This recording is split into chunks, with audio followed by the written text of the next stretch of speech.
Okay.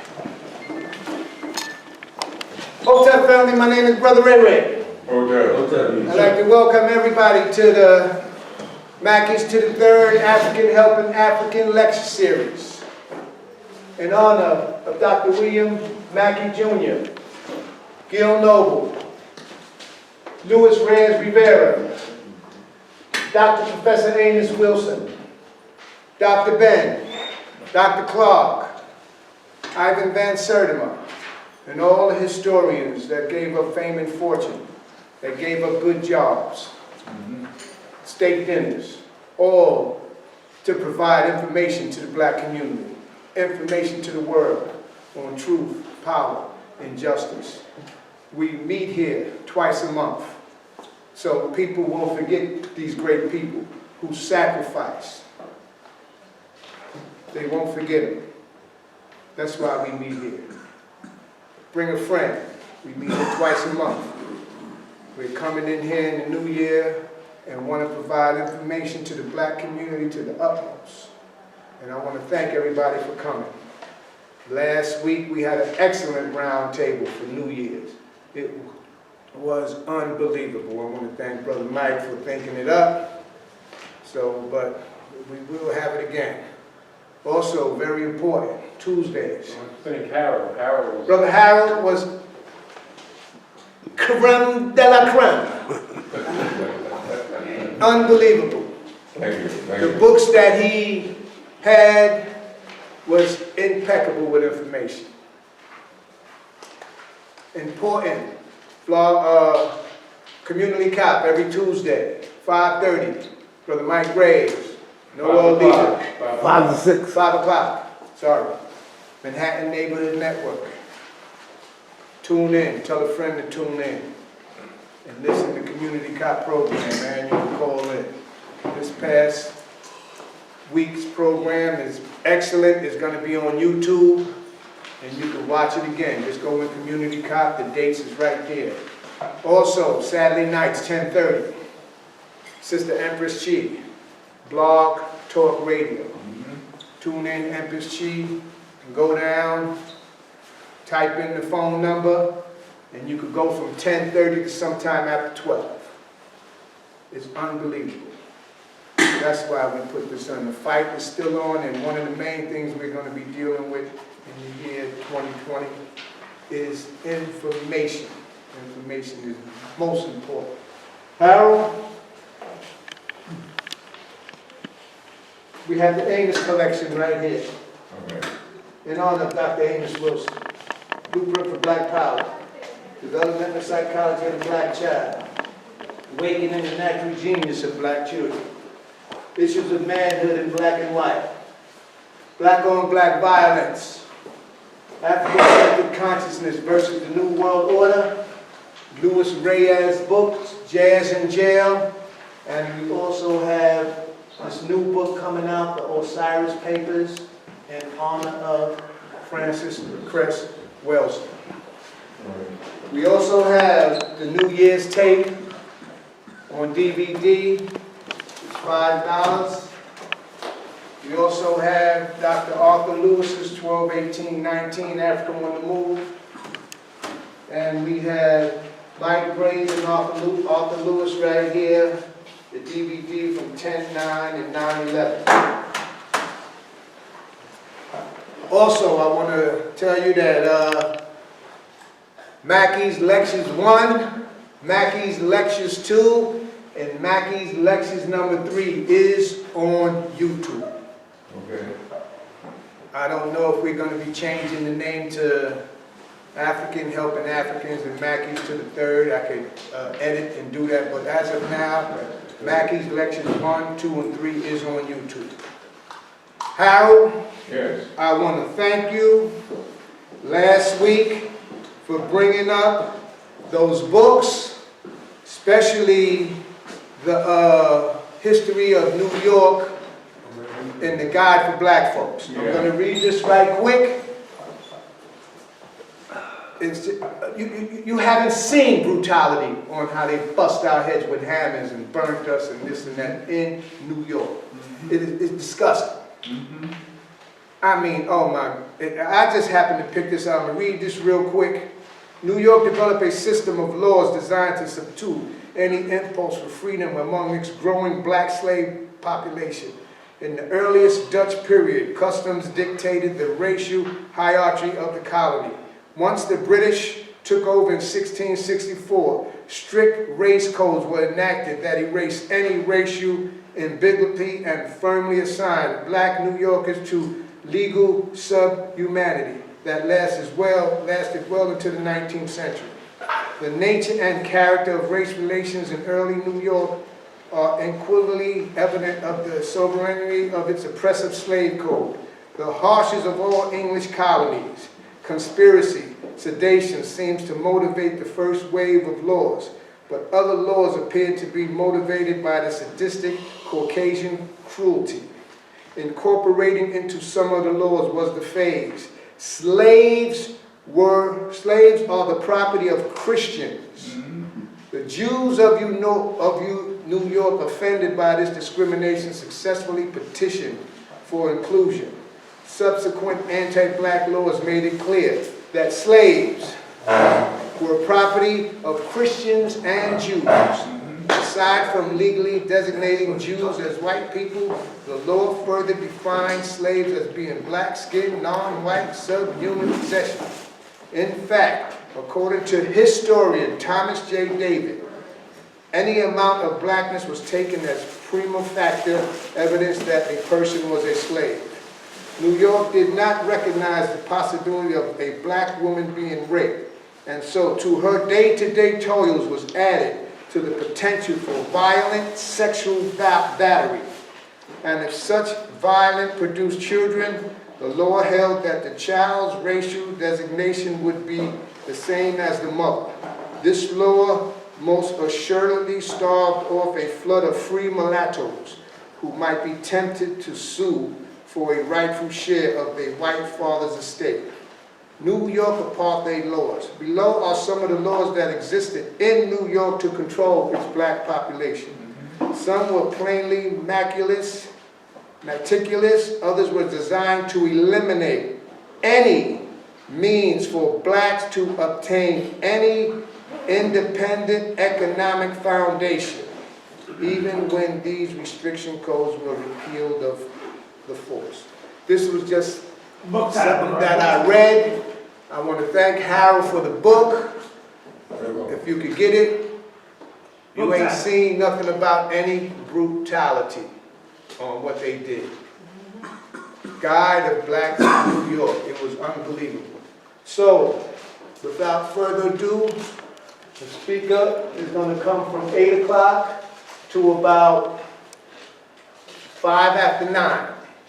After 5 after 9, we're going to do a slight collection to buy freshmen, pay the rent, pay the speaker, this and that. Then we're going to have a break. We have refreshments in the room, soup and croissants and juice.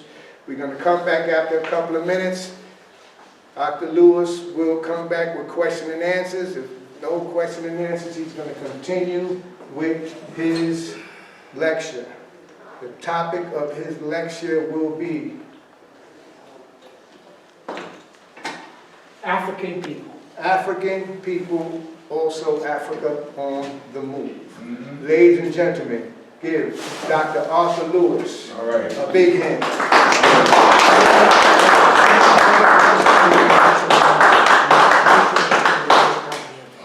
Okay. You're going to have to share with him, but I'll give you one of these. Good evening, my name is Dr. Lewis. I'm an African living in the United States of America. And I would like, as usual, to extend my appreciation to all of you for giving me the opportunity to address you.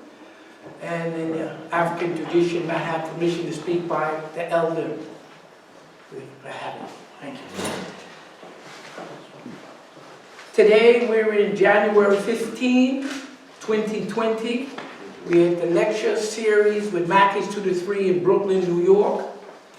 And the purpose of the lecture series is to have the African community who participates in it, not only as audience, but as speakers, The purpose is to disseminate information about African people globally, and that includes where we live domestically, whether it's in Brooklyn, New York, United States. It includes Africa, the continent, and the global sphere, because all of it we have to interact with. So what we try to do here is to use information that's in the public domain. So there's no information here that we present that is classified or stolen or made up. It's taken from what is in the public domain so that you will be able to verify it, check it, disagree with it, but it's designed for you to look at it and to stimulate you to study further in that area, to expand it. Not necessarily to say this is the actual last facts. It's for you to do your homework. Later, as we progress, we will do PowerPoints, which will make the presentation more video, more visual. But this is the way we put it together, so that we want you to have written material in your hand so that you can further have something to remind you on where you can begin to expand on what you want to do. In this presentation, the handout, there are 12 sheets to the handout. The primary area that we want to discuss is the situation between Iran and the United States, specifically dealing with the date January the 3rd, 2020, and will come up to January 15, 2020. So that's going to be the heart of the discussion. But we have 12 pages. So in that 12 pages, we're going to try to mesh some domestic and how it works and interacts with the foreign. As usual, we take our presentation. For those individuals who will see it on YouTube who are not here, we try to put to the camera so that those who can see it will see some of the charts and diagrams as we speak about it. The first page that we're going to deal with is a page repeating the statement, the brief statement that Smedley Butler, who was a lieutenant general in the U.S. Marines, and the reason I open with this, it takes about 2 minutes to read, and it gives you a very good synopsis on the foreign policy of the United States of America at the time period that he's dealing with. And that behavior internationally is what is still practiced by the government of the United States of America. So that's why we read it, so that you can listen to it and then reference it. And it says Smedley Butler on intervention. Excerpted from a speech delivered in 1933 by Major General Smedley Butler, USMC. It's called War is a Racket. A racket is best described, I believe, as something that is not what it seems to be to the majority of the people. Only a small inside group knows what it's about, and it is conducted for the benefit of the few at the expense of the masses. I believe in adequate defense at the coastline, because he's a U.S. Marine general in the United States, so he's talking about the United States, and nothing else. If a nation comes over here to fight, then we'll fight. The trouble with America is that when the dollar only earns 6% over here, then it gets restless and goes overseas to get 100%. Then the flag follows the dollar and the soldiers follow the flag. I wouldn't go to war again, as I have done, to protect some lousy investment for bankers. There are only two things that we should fight for. One is defense of the home, and the other is the Bill of Rights. War for any other reason is simply a racket. There isn't a trick in the racketeering bag that the military gang is blind to. It has its fingermen to point out the enemy, its muscle men to destroy the enemies, its brain men to plan the war preparation, and its big boss super nationalist capitalism. It may seem odd for me, a military man, to adopt such a comparison. Truthfulness compels me so. I spent 33 years and 4 months in active military service as a member of this country's most agile military force, the Marine Corps. I served in all commission ranks from second lieutenant to major general, and during that period I suspended most of my time being a high-class muscle man for the big businesses, for Wall Street and for the bankers. In short, I was a racketeer, a gangster for capitalism. I suspected I was just part of a racket all of the time. Now I am sure of it. Like all members of the military profession, I never had a thought of my own until I left the service. My mental facilities remained in suspended animation while I obeyed the orders of the higher-ups. This is typical with everyone in the military service. I helped Mexico. Now he's going to give you the history that you can document of the U.S.'s behavior, foreign policy at that period of time, and it's the same today, 2020. I helped make Mexico, especially Tampico, safe for the American oil interests in 1914. I helped make Haiti and Cuba a decent place for the National City Bank boys to collect revenue in the street. I helped in the raping of a half-dozen Central American republics for the benefit of Wall Street.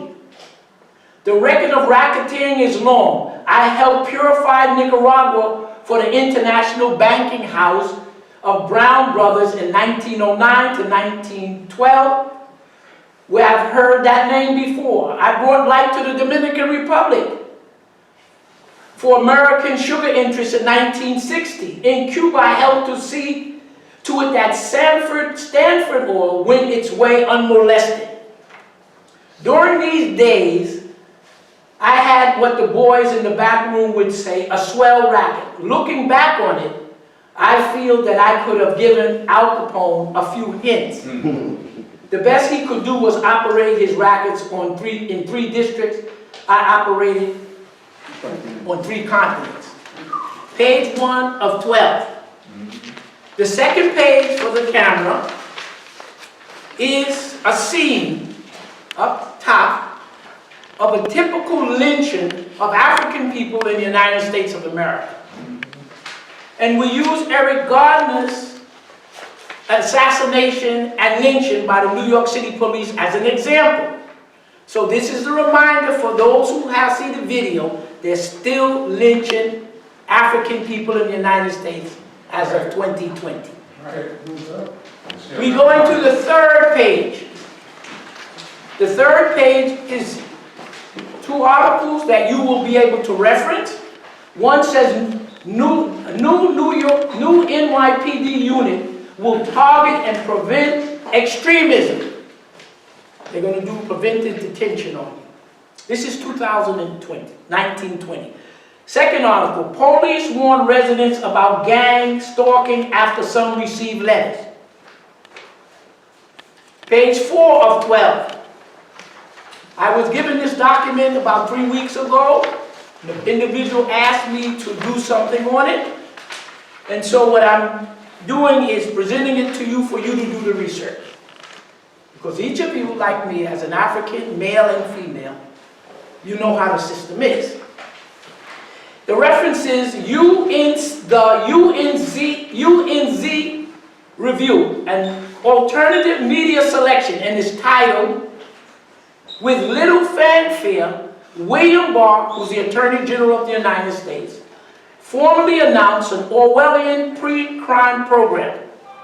When you see the three-part article, they will explain to you what the United States government is presently trying to do. They're putting into the United States what the Phoenix program. The Phoenix program was a program the United States instituted in Vietnam, trying to pacify the population.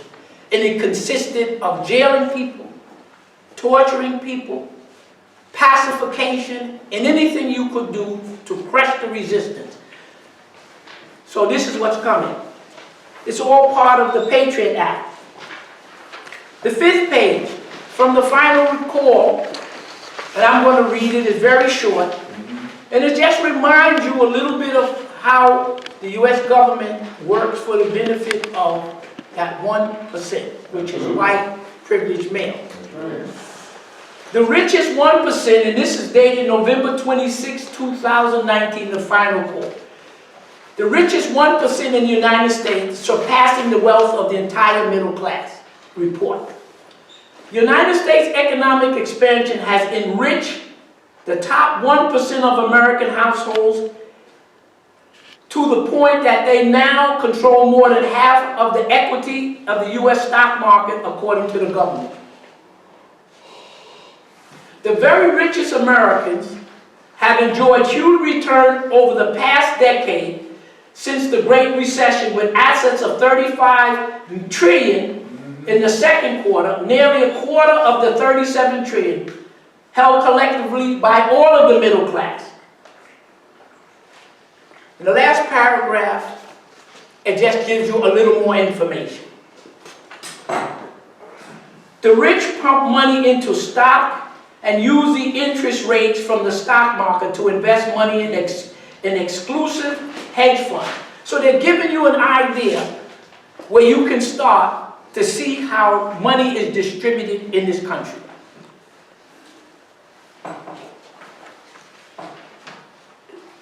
In terms of economics, which we will deal later,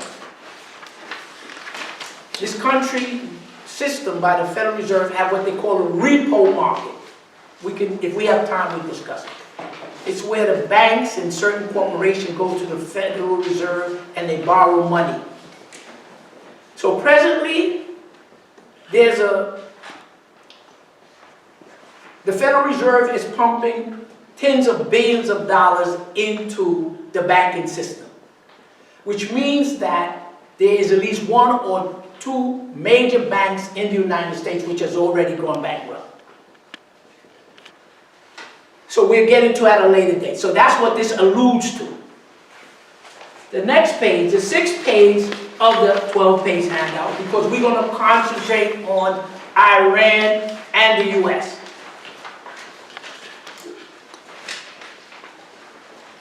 The website is from RT, and it says, U.S. would attack foes and friends to protect its hegemony, its control, and doesn't shy away from using terrorists as proxies, according to Assad, which is the president of Syria. What he's saying here is, the United States, after losing the ground wars in Asia, and the ground wars as we fought them for our liberation in Africa and Vietnam, U.S. government does not use its military one-on-one. So they hire, for hire, proxies. ISIS, you hear, Bin Laden, all of those entities are created, funded by the United States of America. Mercenaries. With the assistance of Israel and the West. So when you hear ISIS and you hear that the United States has to put troops in, and they use these troops to destabilize 2 areas right now, Northern Africa and what they call the Middle East, which is Southwest Asia, what we've been dealing with Iraq and Iran, to destabilize Northern Africa and to destabilize that area. So when you hear ISIS and all of these other things, it's the United States. We go on to the next one, 7. You have this map before, and we highlighted where Saudi Arabia was so that you could see where the oil fields are and where you could see where the desalinating plants. So we use the same map because you can't discuss what we're discussing without certain basic facts. You've got to have a map. And what it does is just highlights where Egypt, where Iran is, so that you can look in more detail. Right.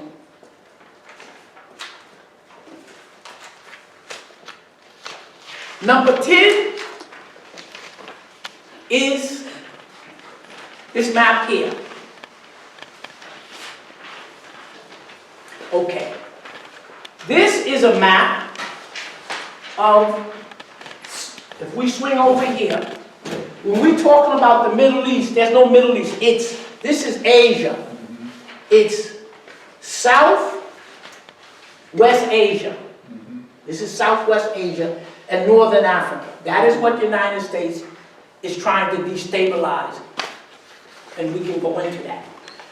So you're talking about this area here where I'm in. So when you look at this, its title is U.S. confirms Iran tested nuclear-capable ballistic missiles. This is from Reuters, R-E-U-T-E-R-S, and it's 10/16/2015. And here you will see a map of a chart showing some of Iranian's missiles. And then in the map here, when you get it, you will see the ranges. And here's a map, just it'll help you to see where Iran is.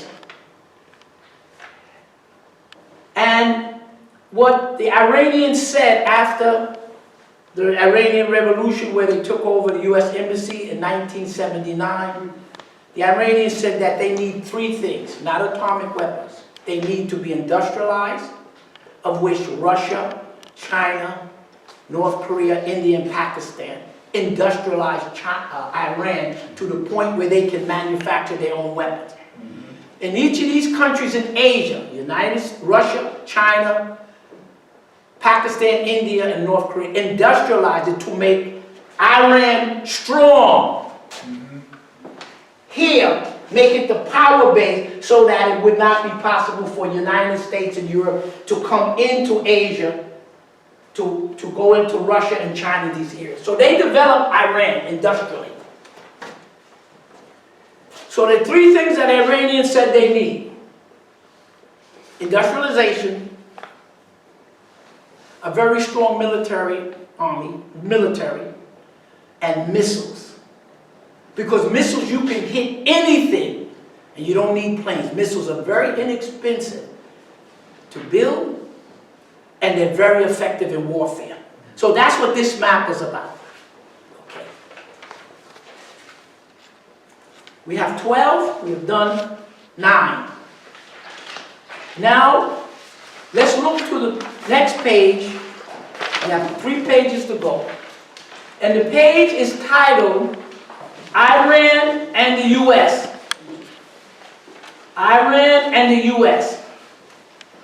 And so I did some, you write, didn't have it typed, because much of what I tried to do, you're picking up information yesterday, the day before, the other day. So we're going to follow this. You can read it with me, but we're going to read it for the audience. So we said, let's get some specifications on this incident that has occurred in Iran and Iraq. And the people said, what are you talking about? What we're specifically talking about is the fact that,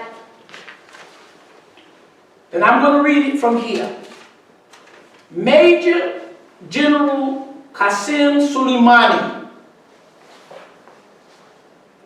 he was a general in the Islamic Revolutionary Guard of Iran. called the Quad Brigade. He was the general in that particular brigade from 1998 until he was assassinated in 2020 by the U.S. in Iraq. He was assassinated on January 3rd, 2020 by the U.S. military under the orders of President Trump. This is what President Trump said. President Trump said that he assassinated General Suleiman because he was planning attacks against U.S. embassies and personnel. I'm telling you what's on the TV, I'm not saying it.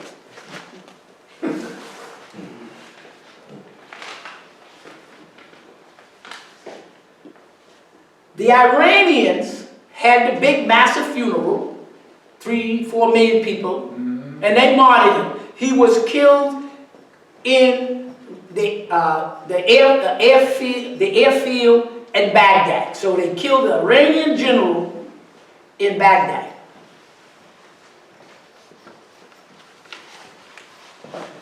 They had the funeral, and Iran said that they're going to retaliate for this.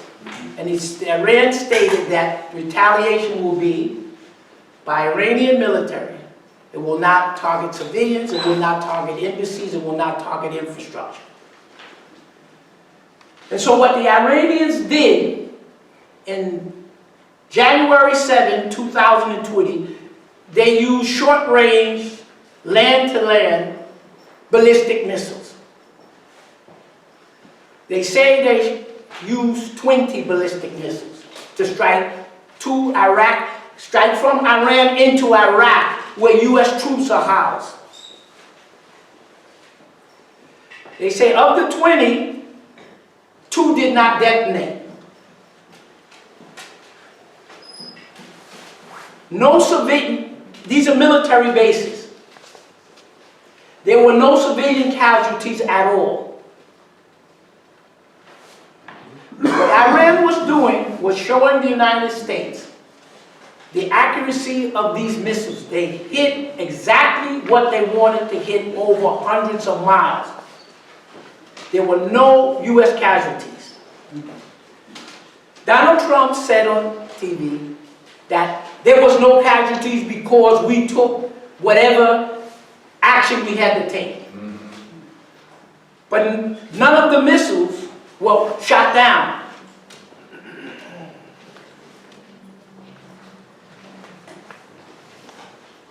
What Iran did was call, or however they communicate with Iraq. Remember, Iran and Iraq are the same people, racially and whatever kind, and the same Shia religion. So you can be like the white man here and start cutting lines and say these are these people and these are that people. It don't work that way. So they said Iran gave a 3-hour warning, called the Iraqis to tell them how many missiles were coming and to let you know they were there. So the Iraqis had 3-hour warning. There were no U.S. casualties. There were no casualties at all. So I'm going to give you, Trump said that there was no casualties because of what he did. I'm going to give you the handout just yesterday to tell you why there was no casualties. Because Iran purposely warned where it was coming. They knew exactly. So I'm going to give this out to you. I don't put in my personal editorial about this and that. I'm just telling you what's in the public domain. If you don't like it, you argue with those people in the public domain.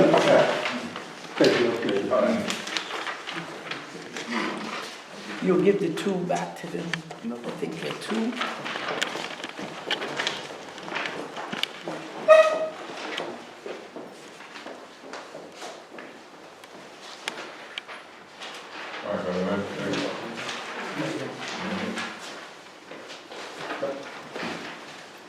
In case anybody else comes. All right. Hold on. Now, I'll give you. so Iran had no intent to kill anybody. They gave the warning. And this was in one of the daily papers that they give you on the subway in in New York City. The AM or whatever they call it.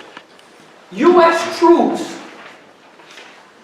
This is the daily, they call it the AM, PM, a newspaper given out free in New York City, preferably on the subway. It says, this was dated yesterday, which would be the 14th. Right. U.S. troops knew Iran strike was coming hours ahead. American troops were informed of, remember, Iran to Iraq, knowing that Iraq tell the U.S. We don't want to kill your troops. We want to show you how accurate our missiles are and that you can't stop the missiles.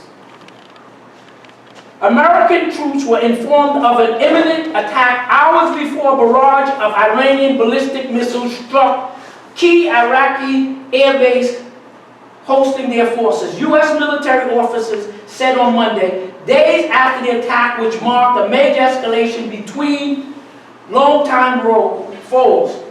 At 11 p.m. on January 6, U.S. Lieutenant Colonel Anthony Chase gave the order for American troops at the Ain al-Assad air base in western Iraq to go down on lockdown. Remember, Iran is east of Iraq. So Iran is shooting west.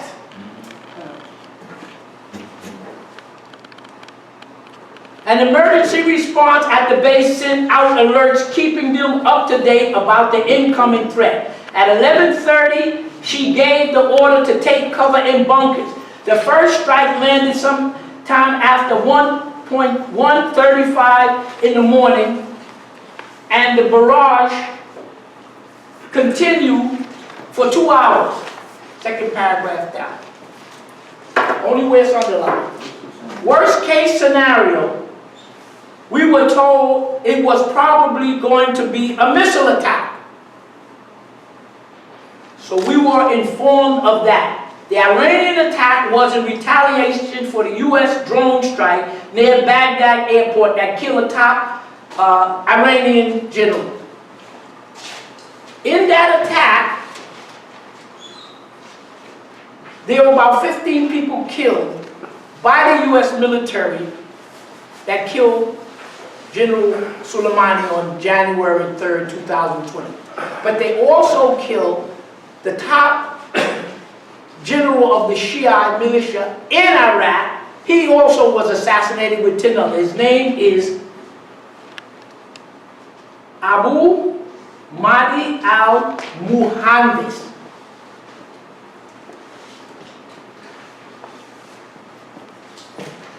Secretary, in 1/13, January 13, Secretary of State of the U.S. Pompeo said he could find no evidence that Soleimani was planning any attack against the embassy or people.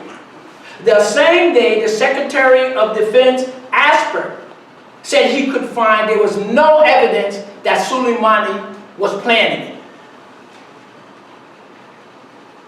2 days ago, the Iraqi Prime Minister said that Soleimani was traveling from Iran in a private jet with diplomatic passport.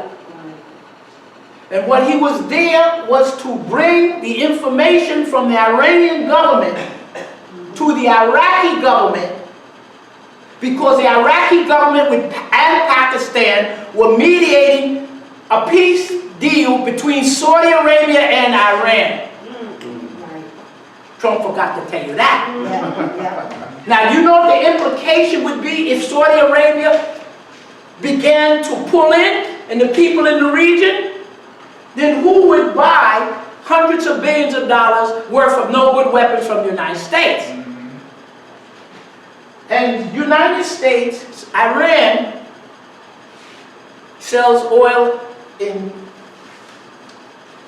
to China using the Chinese money. They don't use it. And Saudi Arabia is beginning not to use it. We'll get into the petrodollar.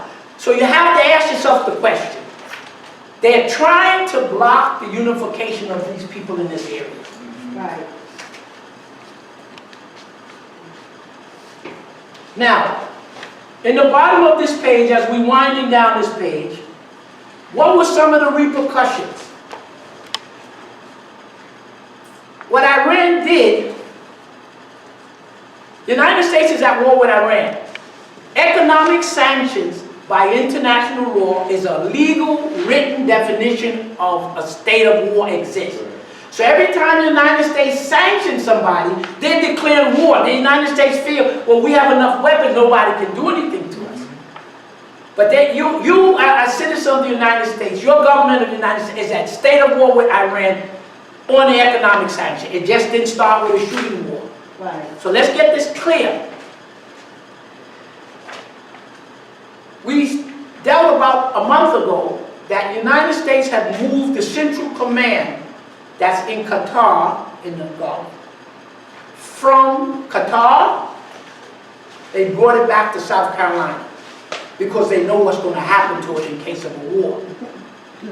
Second, the Iraqi government is asking the United States to remove all their troops. Yeah.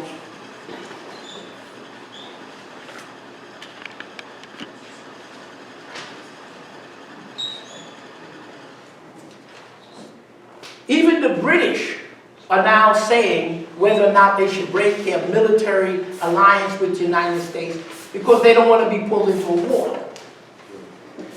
Coming down to the last page, because what we're trying to do is just give you some basic information Right. on some of the status, so when it goes to your mind, you can do some research or pull it together, so if we have questions and answers, we can put it all in. So on this last page, I put together some statistics on Iran and the United States. Somebody put a tweet. You know, I'm speaking to some people on the phone, and they're from different countries. They said they heard me lecture. So my wife said, how you know you're not speaking to some government agent? I don't know. But what are you going to do? In the last page, in the your upper left, I put some physical statistics that's supposed to exist. The United States of America, excluding Canada, the lower 48 states, is about 3 million square miles with about 220 million people. Iran is 1/5 the size of the United States. That's in the right corner here. 635,000 square miles. If you look down here, you drop down, I listed the states of the United States that Iran would cover.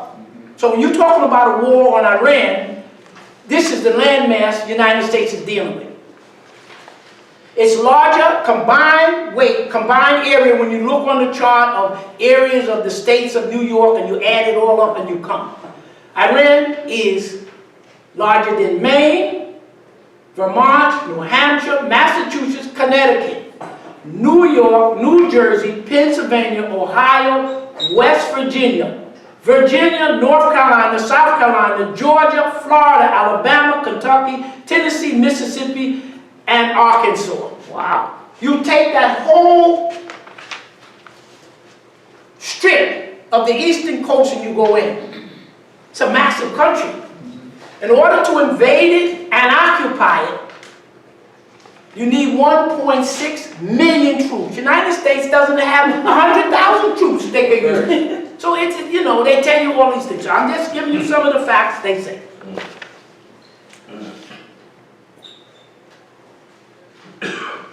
Now, here's a little corner here.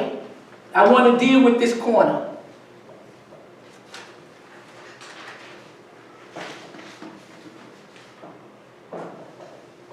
The Twin Towers came down in what, 2001, correct? Yeah. Huh?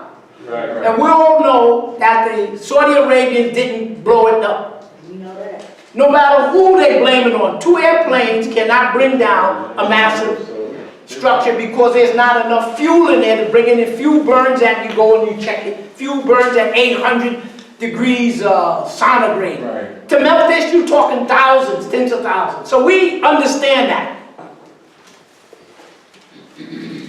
So what they did, whoever runs this country, they knocked the towers down. And you know what, at 7 o'clock that night, another building came down. Yeah. That wasn't it. Right, 15. And they used that excuse to introduce the Patriot Act. Right. The Patriot Act, you know, basically takes away all of your Civil rights. rights. And a brother, and it goes in detail.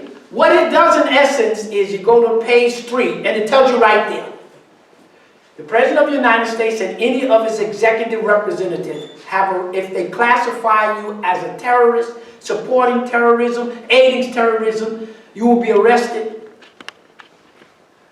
No judge, no lawyer, you disappear. And they can incarcerate you for life and kill you. So that's to lock you down. So when they're talking about Attorney General Barr, I don't know what he's talking about. You're already under it. So that's what they did to lock us down in the States. Then they went and said, look, we're going to try to put in effect this plan that was made by some group of human beings. I don't know who did it, whether it's in the United States or Europe. It's called the New Middle East. The Middle East, again, is southwestern Asia. And it would include those countries that you would call Yemen and Saudi Arabia and Lebanon and Syria, Iran, Iraq, all of this oil.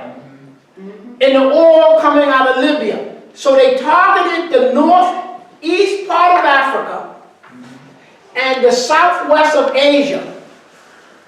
And the international plan for the buildings coming down was the war on terror. And then some of you know about it. And they said, what we want to do, we the United States of America, we're going to go in and we're going to attack and try to destroy and weaken each of those governments there so that those governments in there, Libya, Sudan,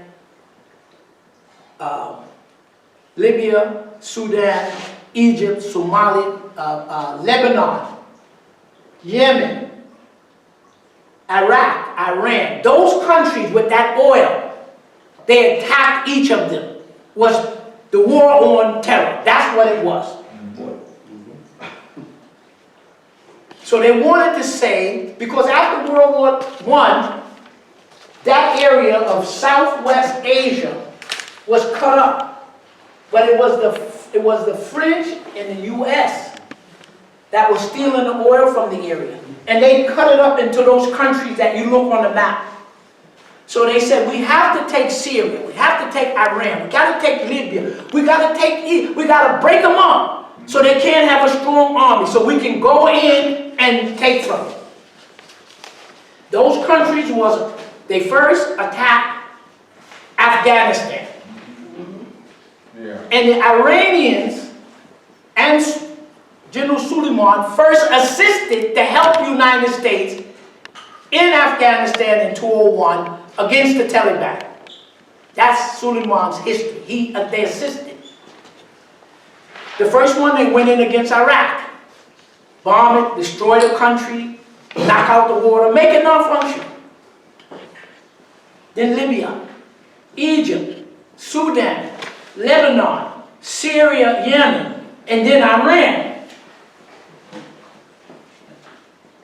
But there was a problem. There was a country called Iran that checkmated the United States. So they initially helped them with the Taliban in 2001. So what happened in 2008, Iran strengthened, military and otherwise, Hezbollah. And Hezbollah, Israel has been attempting to annex the southern half of Lebanon because of the Litani River to get the water. And because Iran was able to strengthened Hezbollah economically and militarily. Hezbollah was able to stop Israel from expanding. Right. Who did it? Iran, General Suleiman. When the United States attacked Iraq and destroyed it, they put ISIS in there. And ISIS was in the north, and they came down and they were going to take Baghdad. And the United States said, we're in Iraq to fight ISIS. And the Iraqi troops says, you're bombing us, you're not bombing them. Who stepped in and blocked ISIS from taking Baghdad and pushed ISIS out of Iraq? Iran, General Suleiman. The United States said, oh, we're fighting ISIS. That's not true. It was the Iranians who saved Iraq. So they prevented Israel from taking, they prevented the United States from overthrowing Iraq. Then Syria. There was a famine in Syria in 2011. There was some mistreatment, I use that word, in Syria by the Assad, who was running the country. But there was an attempt, the government of Syria was attempting to work with the other population to make things more equitable. But the United States and the West, what they did was, they fed arms in, they put in ISIS, and they took that internal dispute and pushed it and says that it's a civil war. It wasn't a civil war. They take these same ISIS people, put them in there, and then the attempt was to bring down the government of Syria, to knock it out. So from 2011, Iran came in and blocked ISIS and blocked the U.S.'s ability to overthrow. So Iran saved Syria from 2011 to 2015 with their troops, General Suleiman. Because the United States couldn't bring down Syria on the ground, they decided to start bombing it like they did to Libya. They took 9 months to bomb Libya. When they could not destroy Gaddafi's military with these guys on the ground, they bombed it and then took it over. When they could not defeat Syrian army assisted by Iran, they decided we're going to bomb them. And that's when the phone must have been picked up. Ask the Russians, we need your military superiority to counteract the United States in the air. And Iran and Russia came in 2015 and turned the tide. Right. Because it neutralized the U.S. Right. ability to destroy. When the Saudi Arabian, in 2015, the people in Yemen were having their internal dispute. So there was a group of people who wanted to break away. So what happened is, Saudi Arabia decided to invade Yemen. Some people say, because Saudi Arabia's oil is running out, they wanted to go into Yemen and steal these people's oil. But because Iran again assisted, trained, and supplied the Yemenis, they were able to stop Saudi Arabia from taking over the country, and now Saudi Arabia is suing for peace. So you got Saudi Arabia mad at you. All of this was done by Iran and General Suleiman and the Iranian people. They saved Yemen, they saved Lebanon, they saved Syria, and they saved Iraq. So they say he's the devil in this one, okay? Now, let's end by speculating on a war, full-scale war.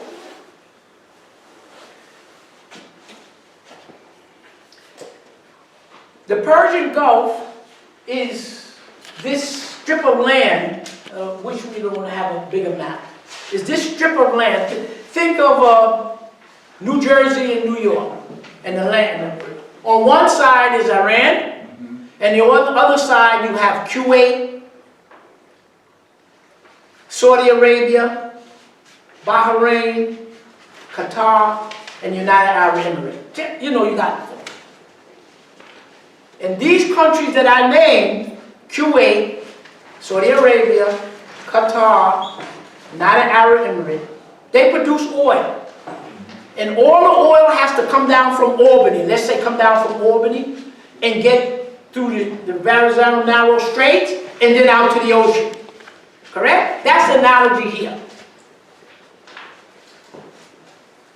I won't say Iran said. Let us make a hypothesis. So they say, Dr. Lewis is telling you this is what the Iranians said. No, we're going to, if I want to accuse you of something, I'm not going to say, brother, you did it. Then now I have to prove that you did it because I accused you. So to get the message out, I just said, I'm questioning whether you did it. Okay. See, by asking the question, I don't have to prove it. But I got the statement out. Okay. It is postulated, or let's just say that we're making a movie, you know, we put it, and let's postulate this group of people called Iranians said this. If you bomb us, see, when they shot down that drone and they didn't do anything because the military told the United States, you can't do it.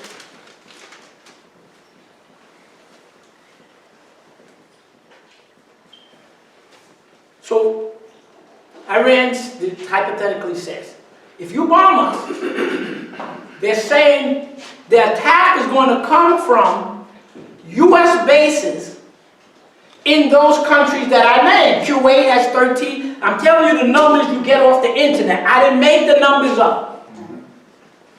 They say, you look on the thing right now, not classified information, there are 13,000 U.S. troops in Qatar and Kuwait. So think of Kuwait as Albany, that's north. And then you come down. So there are 13,000 troops in Kuwait. Now you come down from Albany, you come down a little thing. There's a country called Bahrain. That's another little country down there.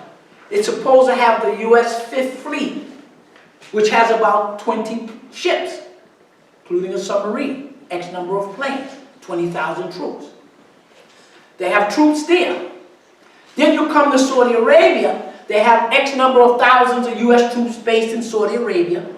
Then you come to United Arab Emirates, you know, coming down the coast. There's another 15,000. And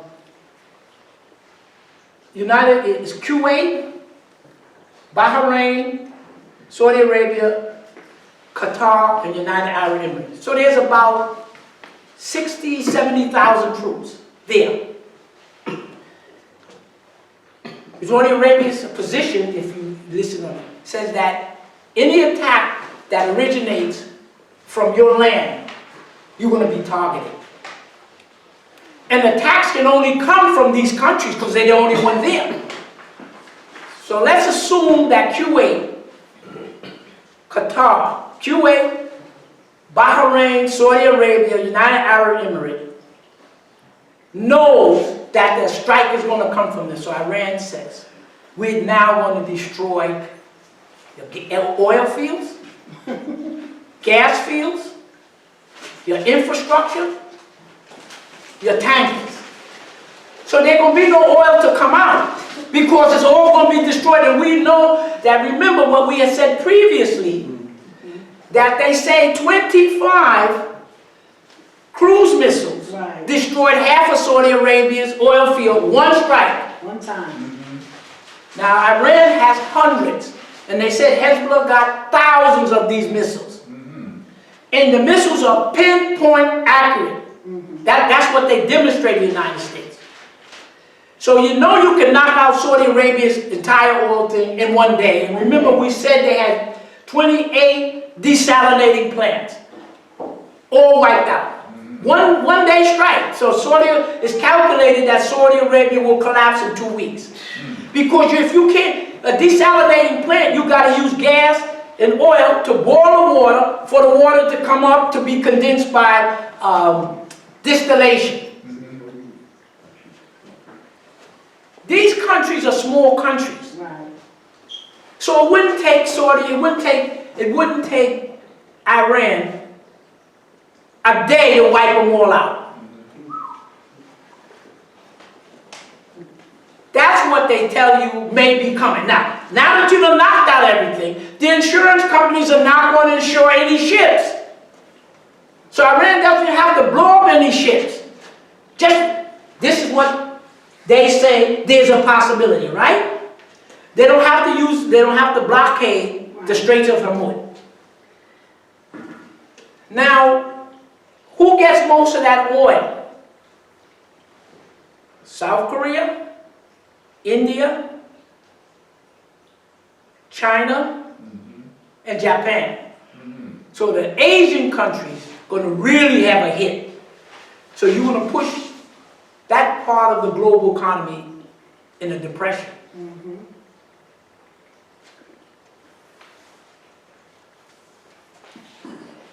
These banks, these Western banks, have what they call derivatives. Wow. Derivatives are just these gambling things. You and I make a bet. You know, I bet you that the oil is not going to go up this much. And okay, I got 100 million on that. You got 100 million. If it goes up from 60 to 70, you got to pay me. So they say quadrillions of these debts. Now, if you get when this thing breaks and the oil goes to 300, now you got a couple of 100 billion, quadrillion. So I'm a bank. I'm gonna come to you and say, look, remember I bet you that if it goes above that, you owe me. How much you owe me? 1 quadrillion. What are you talking? You understand what happened? The banking system of the United States and Europe is going to collapse. Right. That's why. So they tell you about all these bonds. This is what you're dealing with here. Now, the last thing is the petrodollar. Now, if people aren't trading oil using the dollar, because nobody's trading oil, then nobody has to come back to the United States to give them something to have their dollar. I'm a country. I don't have to go to the United States and say, I need US dollars to buy oil from him. Why am I going to come to you with my wood or cement to give me dollars to buy oil from him? Ain't no oil coming. Now, the last thing as we conclude is this. You look up, in 2000, they say, I just checked the date, I think it was January 10th or whatever it is. I have it here. The 10th month is November, right? November, December. October 10th. Senility. On 10/12/2000, in the Yemeni port of Aden, one small speedboat laden with explosive hit the USS Cole, which is a guided missile destroyer. They said it put a 40-foot hole in it. They said it killed 16 and 37 wounded, and the ship was inoperable. They killed 17 and 39 injured. So they said a Norwegian transport ship had to tow it to the United States. So if one motorboat, Iran has hundreds and hundreds, and you see some of the pictures Iran put out, they call it asymmetrical. The United States is going to come in and bomb Saudi Arabia. Iran is going to use submarines. They're going to use these speedboats. They're going to use suicide. They're going to use rockets from the thing, and they're going to do it. So we know that you got a ship. One ship can be destroyed with one boat. Now, I'm going to give you a reference for you to, and we're finishing up here, a reference for you to look up.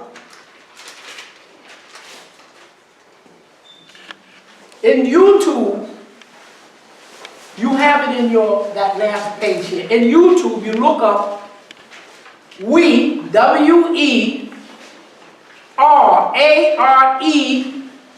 THE Mighty, MIGHTY. Now, in the last page, you have this is at the last of your page. But for the people who don't have it, listen, you go to YouTube and you put it, We Are the Mighty, WEARETHEMIGHTY.com. and you look up that, T-H-A-T, time, T-I-M-E. A, Marine, M-A-R-I-N-E, General, G-E-N-E-R-A-L, led fictional, F-I-C-T-I-O-N-A-L, Iran, against the U.S. military and won. The reference is in 2002, the U.S. military put together what they call Millennium Challenge 202. It was a war game between the U.S.'s full might that they have in that Persian Gulf against a fictional Iran, and what Iran would do. It was led, the U.S. government, and they put in charge a Lieutenant General Paul Van Wright. He headed the fictional Iraqi military. And I'm telling you what they said in the video. It's a 4-minute video, blow your mind. It said that, the way they describe it, the Blue Forces, a full U.S. military, against the Iranian fictional force, using asymmetrical warfare. Asymmetrical warfare means suicide, boats with dynamite, missiles coming from the shore, and the airplanes hitting it. They gave him, according to the U.S. command, the Blue, gave an order to this General Van Wright to surrender. And General Van Wright, they said, did not surrender. So he said, according to what they say, he said he knew that they would be coming to get him. So he did what Putin would do. Putin said this. If you know you're going to get into a fight, you hit first. That's right. So they said what he did was, they allowed the U.S. military, the ships, because you've got the aircraft carrying all of these 20 ships, to advance. And he said when they reached the point of no return, what he did was, they shot missiles at this aircraft carrier and 19 other ships. And as they shot the missiles, the United States ships have missiles to knock down these cruise missiles, right? Even though I doubt that, because for some reason they wouldn't protect Saudi Arabia. But let's assume. He said that they shot enough missiles over the ships. And then when the United States used up all of their anti-missile system, they had no more missiles to protect the ships, right? And when then he said they rained them down. They rained down a missile attack on them. And they hit them with the suicide boats. 10 minutes. They said they sunk an aircraft carrier and 20 ships down. And the U.S. lost 20,000 men in less than 10 minutes. That's your asymmetrical warfare. Right. And they calculated that out in 2002 when the United States had weapons that were supposed to be, so they already did the analysis. And that one of my friends said, the United States knew what was going to happen to it. Right. See? So I let you reference that so you can get, we're winding now, a clear message. So I'm hoping that our good United States understands that they won't be upset about us talking about something they don't want you to know. Okay? We're just discussing. So this is what you're facing at this particular point. What I would say in conclusion, Iran wants all U.S. military out. Yeah, that makes it clear. Now, Iran wants all U.S. military out. Nobody wants, look, let me just say briefly. The Europeans were able to go into different areas after World War II and when they came out of Europe 200 or 300 years ago. And they conquered people. But in order to get the English, the French, the Europeans out of Asia, the Chinese and the rest of the Asians, they had to fight a Chinese civil war. Mao Zedong won it, they pushed out the nationalists. They had to fight what they call the Korean War, the Vietnamese War. All those wars were to drive the white people armies out of Asia. Right. Then we went through our revolution, what they call independence wars. So yeah, we know there's still influence in Africa, the residual of the colonial, but we basically have beat back the European in our Revolutionary War. Now we don't have to worry. So we pretty much took them off the continent. Now it's the Asians' trip. The Asians in Eastern Asia, they took them out with the Korean War and the Vietnamese War. We took them out of Africa with our liberation wars. And now it's up to Iran and them to get the United States and white people out of here. And that's what they're finishing up here. Then with Venezuela and the rest of them blocking together, they'll wipe them out there. What's his name, the president of Venezuela?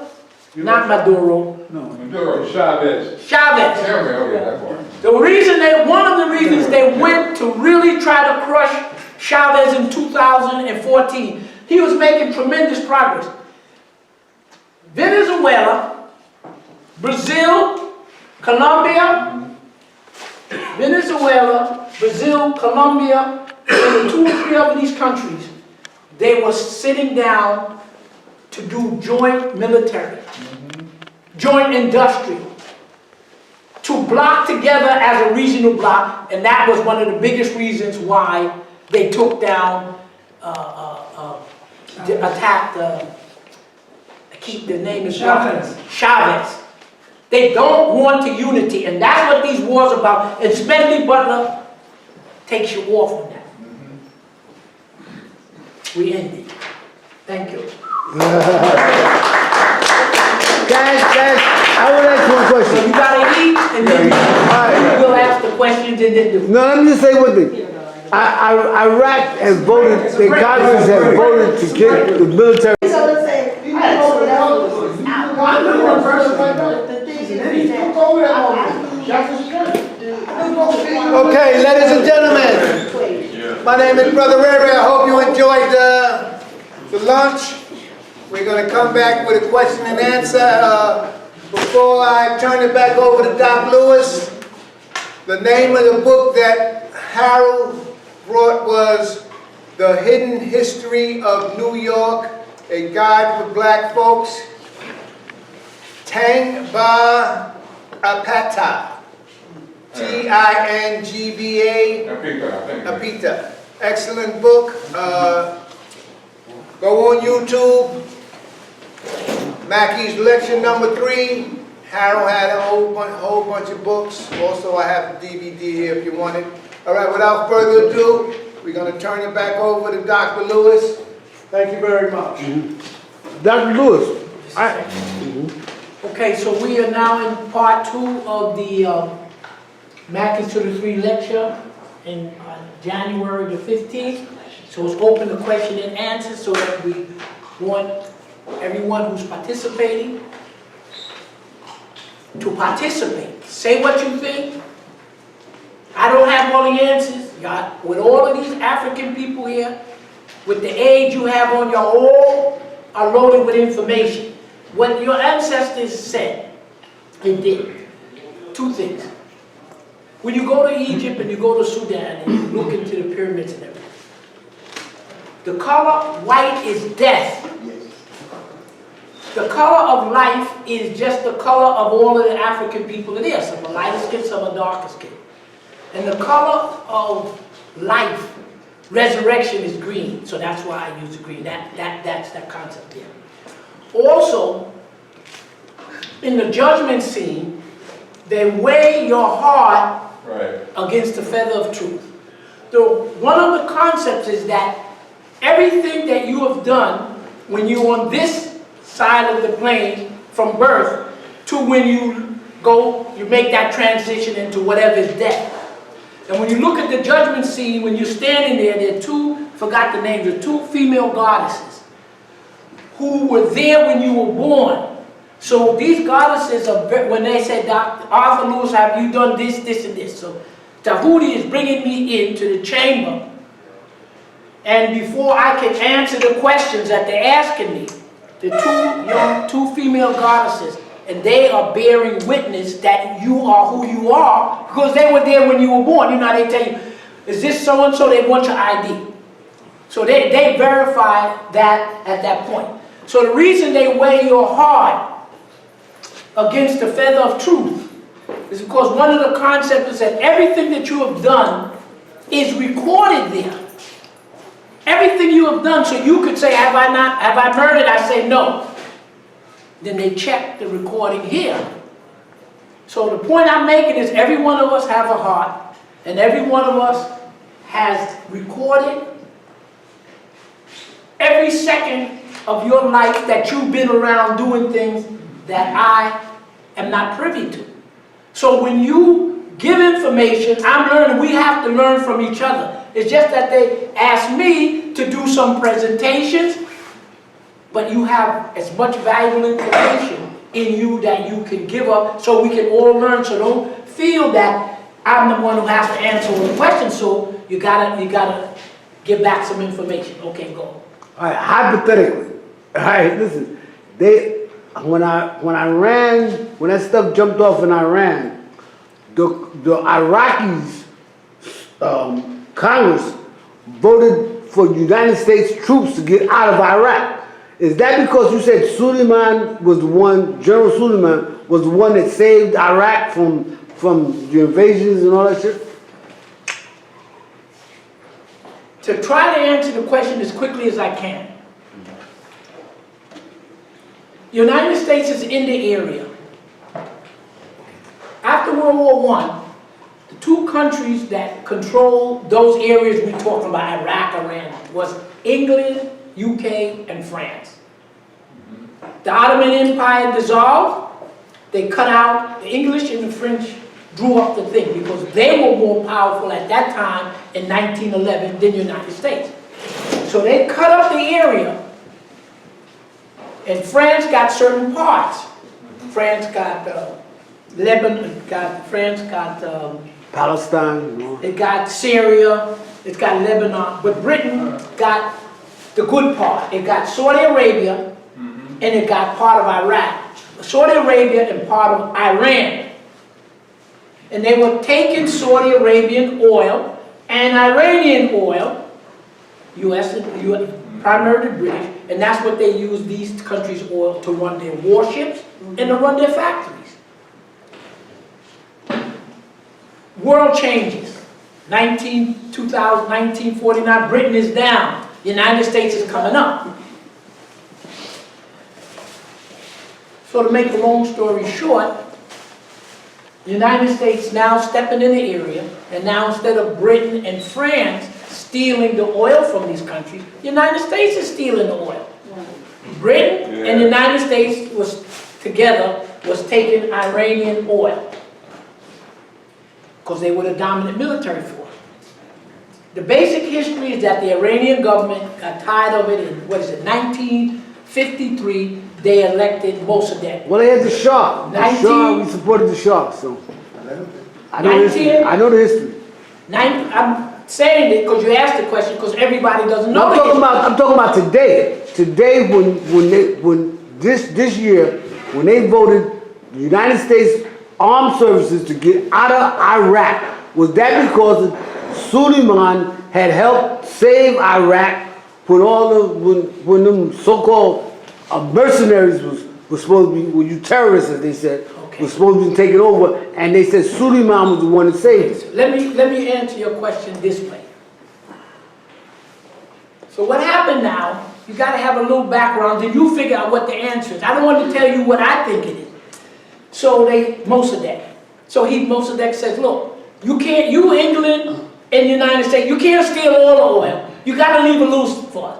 They overthrew him. Who overthrew Mossadegh in 1953 and put the Shah in to 1979? It was the US CIA, the British MI6, and the Israeli Mossad. Right. Those three entities with the Shah survived For 25 years, they rained terror on the people. Murder, jailing, killing, raping the whole place.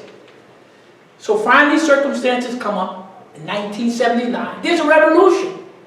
And they take the embassy.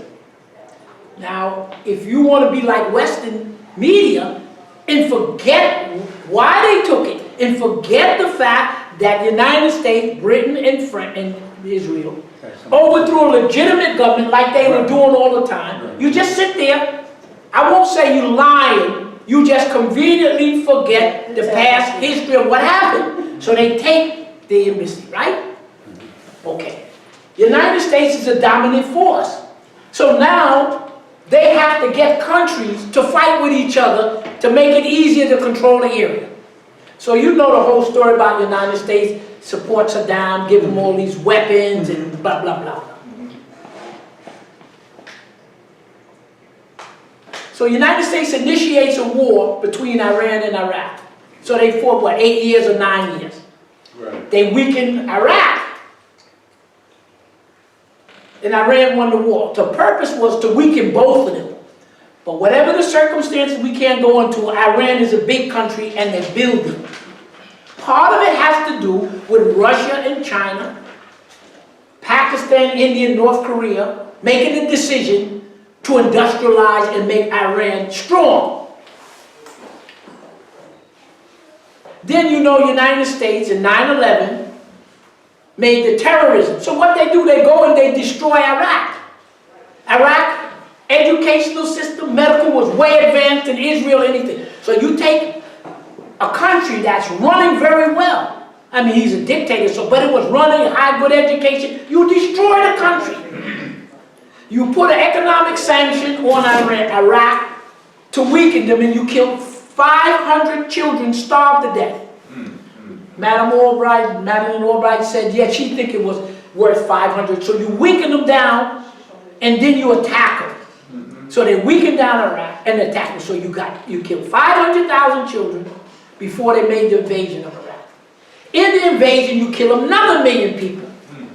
In the invasion, you destroy their water system, everything. You bring them down to nothing. You destroy them. Somebody come in your house and break the damn thing up, kill your wife, your girlfriend, everything. You don't think you think you're going to be upset? Yes or no? You think the Iraqis and then the United States going to come back and never leave? These bases, United States, they never left.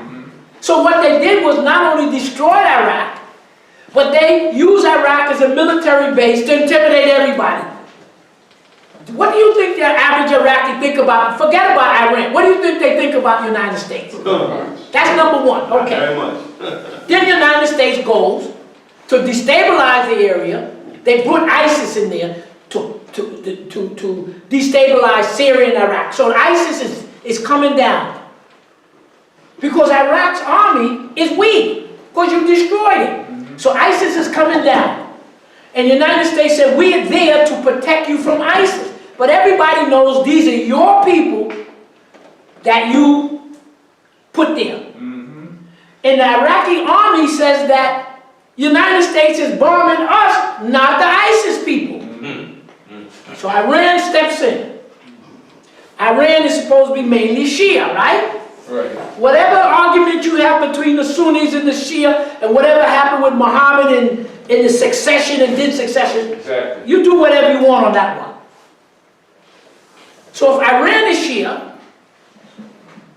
and Iraq is Shia, most of that area is Shia. The second largest Shia area in the world is India. So when they killed Suleiman, they were raising hell through Pakistan, India, the whole bit.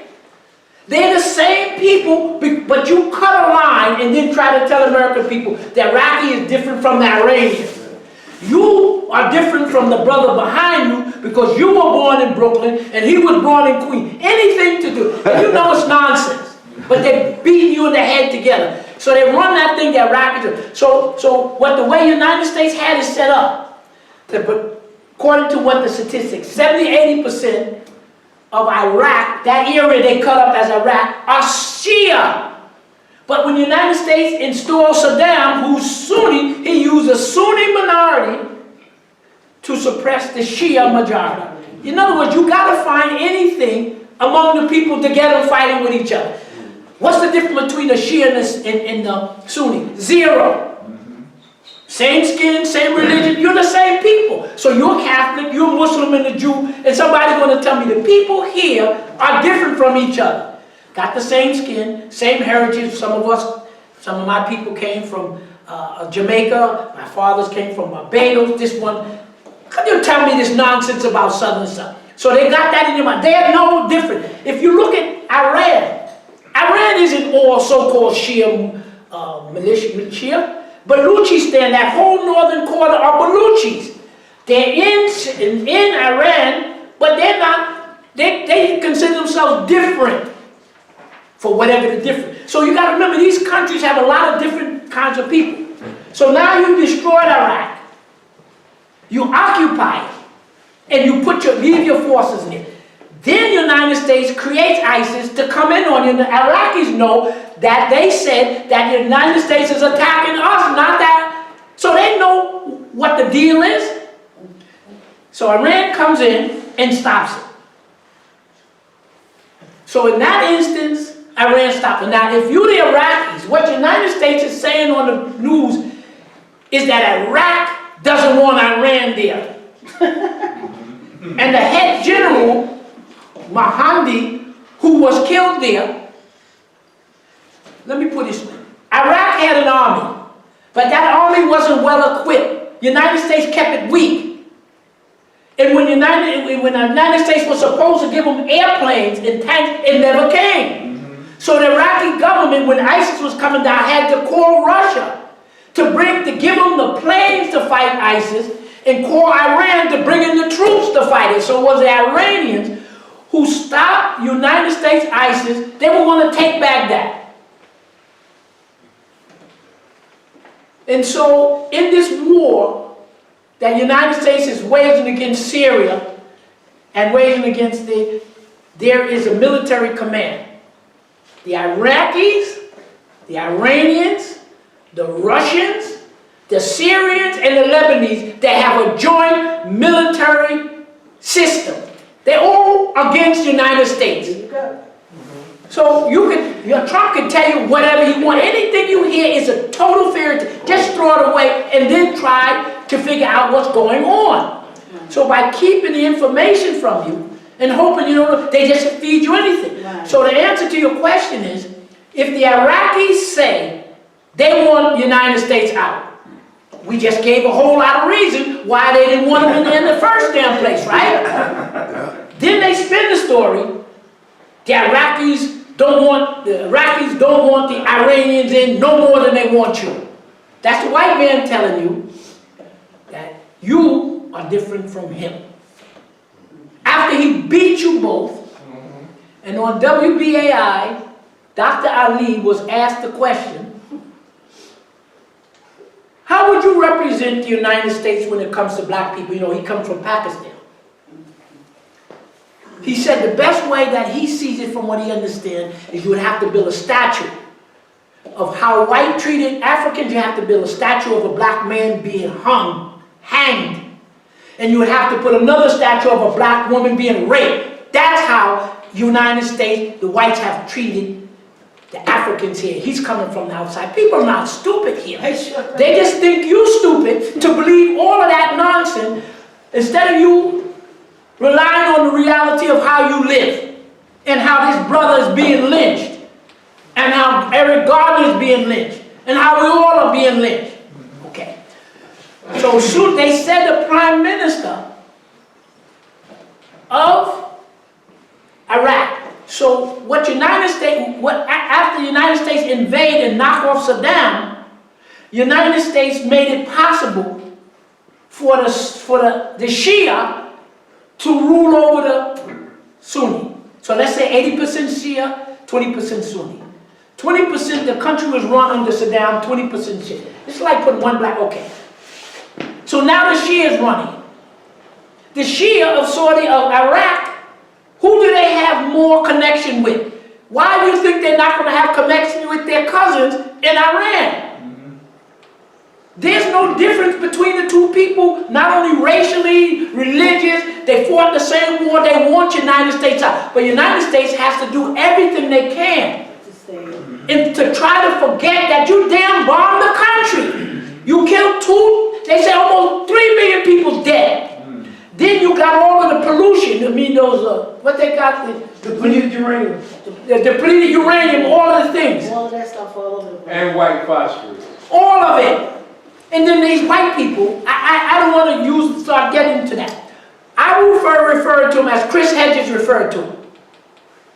Because he's a white guy, you know Chris Hedges.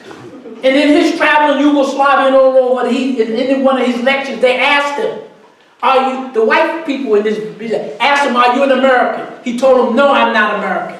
Because I'm not going to be associated with what white people and this government do to people around the world. He made it plain. He said, I'm not them. Don't put me with Trump and the rest of these white folks.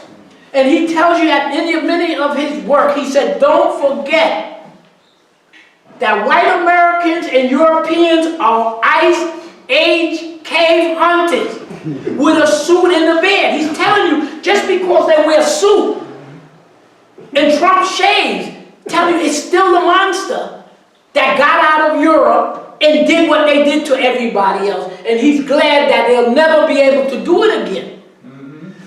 So whatever you can figure out, you're wasting your time looking at that. Same thing, they're going to invade Venezuela and that, what's his name, this crazy guy, one of the Bolton. And he puts on his thing, he puts that little pad, 5,000 troops. They're going to invade Venezuela?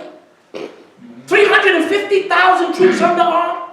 A 2-man million militia? 100,000 of Cuban, best of the Cuban special forces there?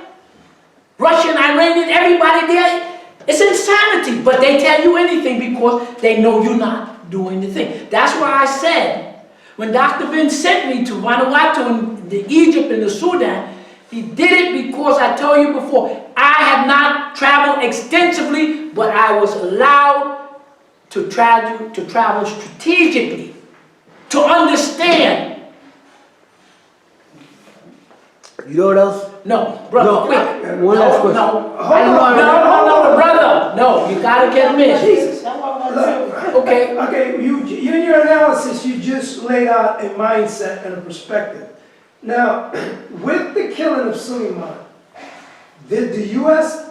expect an all-out retaliation from the Iranians, and that was their game plan, and when they didn't get it, that sort of killed their whole ambition? My personal feeling, the white man got frustrated. You know that Saudi Arabia and Iran are going to get together. Saudi Arabia has been demonstrated, whoever did it said, if you continue with this white guy, we knocked out half of your oil facility. You want the other half to go?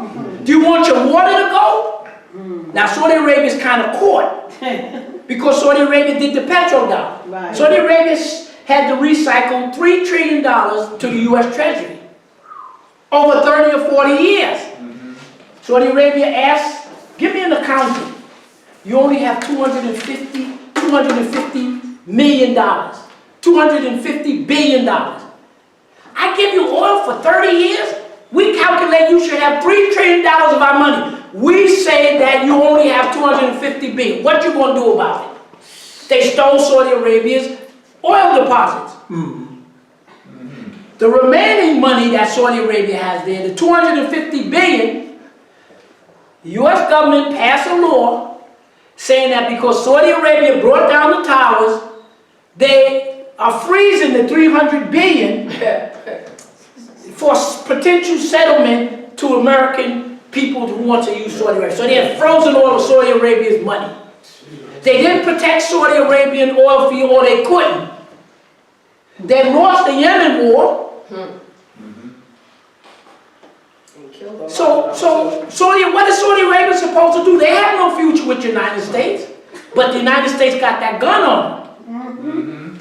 And they So what Saudi Arabia is doing, they need development because the oil isn't going to take them through. They say that there's about In the last, they've been pumping oil so long that a lot of the oil wells are bringing up water. So Saudi Arabia knows they can't make it alone just on oil. So they're asking for industrialization. So the Saudi Arabia is making deals with Russia to come help them build railroads and farms and everything.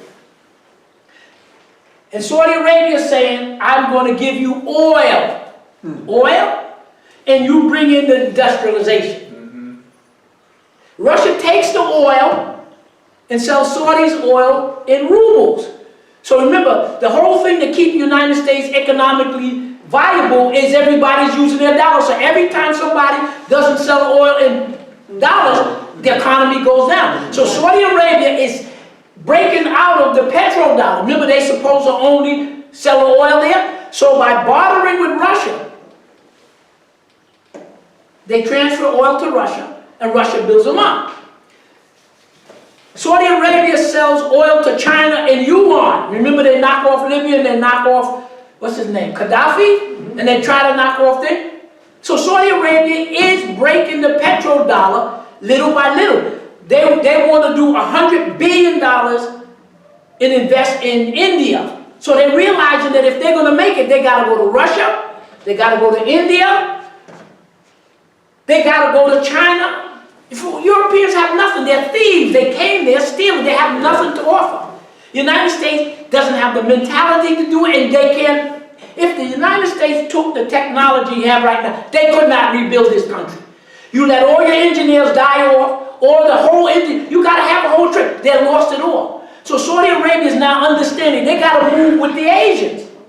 But the United States got that gun because they're saying, you know, look, if you're going to deal with China, the rest of them, the only thing you can give them is oil. And you're not using the dollar. So your Saudi Arabian oil is no longer, is getting less important to the United States because any oil deal that Saudi Arabia does is supposed to be done in dollars. Saudi Arabia bypassed that by doing barter with Russia, yuan with China, and they're going to do some kind of bartering with India. So they are trying to ease out of it little by little, buying all these weapons that don't work. Maybe because brother told me they are afraid to get a Saudi army because they mistreat the people, so they get this mercenary army. So with all of this, I can understand why in Saudi Arabia is trying to put out a feeling now and say, damn, if we lose that, we out. So Chris Hedges wrote something called The Miracle of Kindness. The Miracle of Kindness. And what he used as an analogy of miracle of kindness is when he went into Palestine. He went into where the Palestinians live. He lived among them, and they taught him how to speak the language. Because he's a correspondent, he went into Iraq with the U.S. invasion. But he stayed there and went to Basra where there was an uprising. They captured him. And because of his knowledge, he said, of the language and everything else, even though they captured him and everything, they treated him humanely. So he wrote in there, The Miracle of Kindness, that because he knew the language and the people of Iraq and that area was so humane. And so I said to myself, Chris Hedges has 3 areas of experience. He experienced the United States, and he experienced what he saw in Europe under that war with the United States bombing and everything. And his other real experience outside of America, according to him, and Europe was with the Asian-based people, the Palestinians. Now, of course, if he had gone to Africa or other places, he would have had the same humanity. And then when he writes, The Miracle of Kindness, he uses his experience there. Why did he use his experience when he was in Germany under the thing? Why did he use his experience when he saw the United States? So his experience with his white people was not of humanity. And he knows what he experienced here because he wrote the book, Days of Destruction, Days of Revolt, documenting how the U.S. government and white folk are massively mistreating the indigenous. Got us locked down into these prisons called cities. and have wiped out the white people in Appalachia. So that's why he told us, I'm not an American. Don't associate me with anything white. I just happen to be white. So y'all talk about white man. I'm not talking about the white. I'm using their example. I don't call them monsters. I just go along with Chris Hedges. Don't forget they're Ice Age hunters with a suit and a badge, and he specifically says white Americans and Europeans. So you take it any way you want. So the Asians are getting together. Saudi Arabia is pulling. The United States, if we know it, the thinkers know it. They know what's coming. Who wants this? We don't like what they do to us here. Right. Why do it makes you think that anybody else wants to mistreat? Who do you know wants to be mistreated? Exactly. Nobody. Yes. The statement that Trump made about bombing and destroying the cultural sites in that community, in that country, what is your take on that? That's great. All I can say is what the world said. They say, according to the world, if you bomb these sites, can you imagine somebody destroying? If you bomb these sites, you can't do that. You may have a conflict with you can't do that. They say it's a war crime. Yep. Right, exactly. Now, when they put the missiles in, how come Trump didn't respond? When what we went through, the United States government knows. If we know it, they know it. Why? How is the United States going to come out with a war? Because they know the shit. Everything we said that's what Iran said. They said it's going to be all-out war. Everything will be destroyed. And that's not saying what they got here waiting for you. So he's just running his mouth. There's nothing to back him. Yes. How much of this Soleimani thing was a U.S. thing as opposed to an Israeli thing? Doesn't make a difference. Israel is just Israel. Okay, wait now. You figure it out. Israel is 9,000 square miles. It's the size of New Jersey. That's it. It makes nothing. How are you going to take a little desert area? What do they make? They make nothing. Everything they use, bullet, plane, they get from the United States. Right. They ship their food in. Right. Their oil comes from it. Now there's a big gas field from Egypt and what you call Palestine running up past Israel, Lebanon. It's a massive oil field, gas field. The U.S. has tapped that gas, and Israel now have gas. Other than that, they have nothing. So how could a country of 9 million people, size of a Jersey, what they have no count? Now the fact that those white people in Israel and the white people here, they're in cahoots for their own reason. Right. They have nothing to do with me and you. Right. We're going to have 2 billion people on the continent in 20 or 30 years. We're going to have there are more modern cities in Africa now than here. Go to St. Louis, go to any of these cities and you see the rubble of the city. Start going to some of the African cities now that's being rebuilt. And in 20 or 30 years, the United States is in rubble. Yeah, I Yes. First of all, I want to thank you for coming out and sharing with us. One of the things that I now we have a question is like by what the U.S. did by when they killed Soleimani is that since what you said, all them people are the same. So even though they had different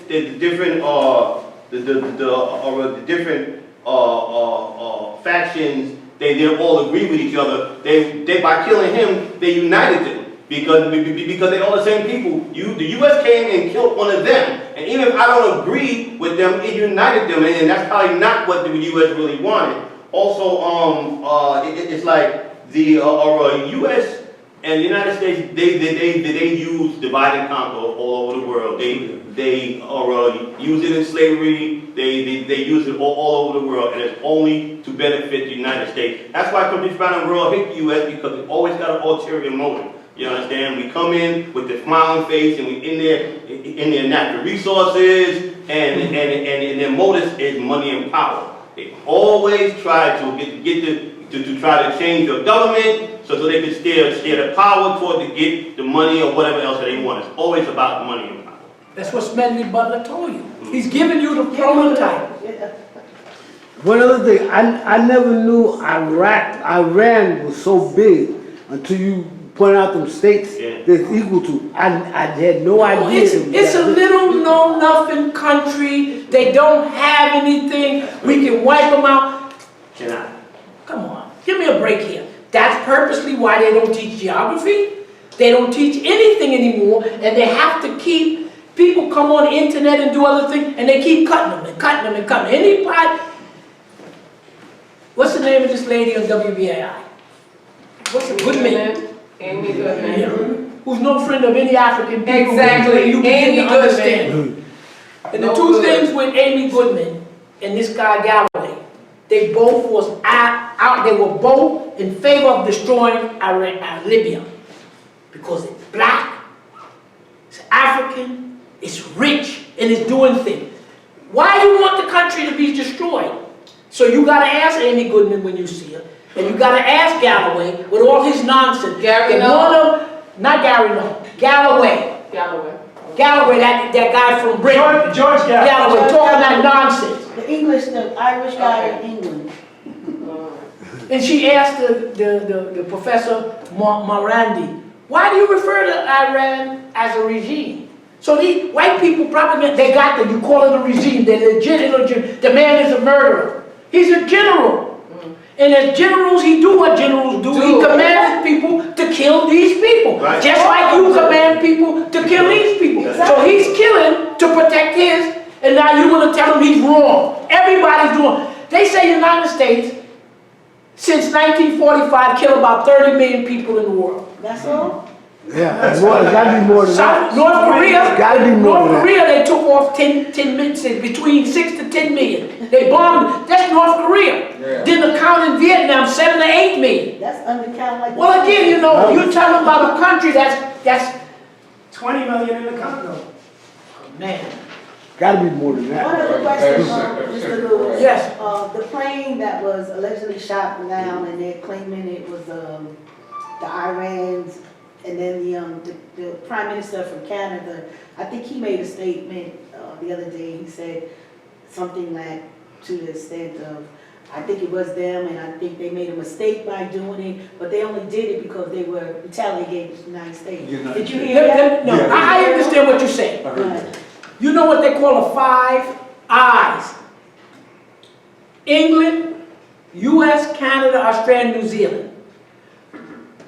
Whether the white man took this country, they kill off the indigenous. The Canadians kill off the indigenous. The Australians kill off the indigenous. Anything. So the 5 eyes are those 5 white English countries who now have existence because they knock off the population. Right.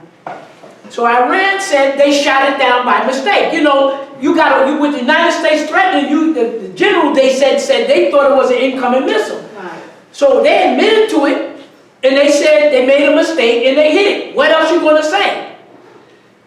They admit it, but he's white, he's Canadian, and he's gonna go along with his white brother in the United States. They all lied together. What did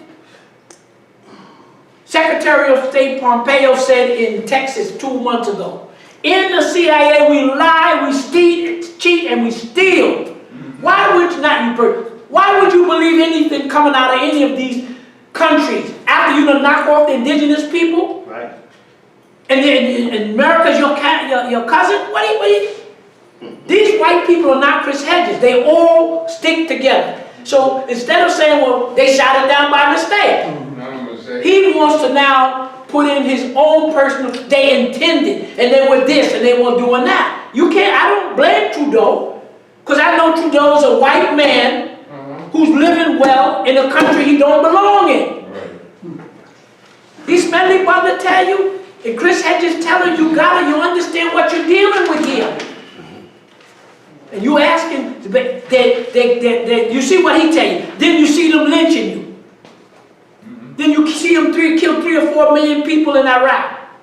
And then tell them the Iraqis want the Iranians out. Their own people. You can't tell the difference. Yes. You said something interesting just now. So, about living comfortably in a country that he doesn't belong in.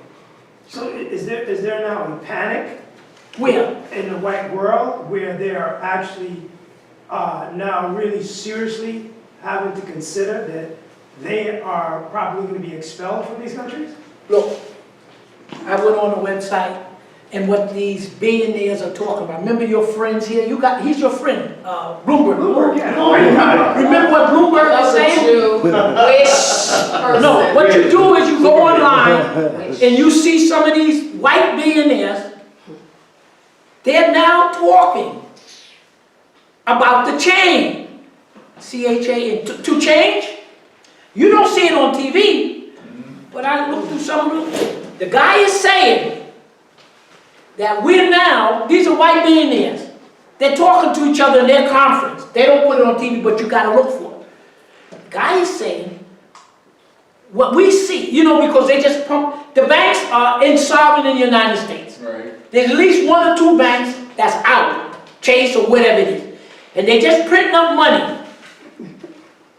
And this is exactly what the white billionaires saying to each other. They're talking to each other. We're now at the point where we were in 1945. Mm-hmm. There was a new world order. The United States was running the new world order. Mm-hmm. And we noticed about past history,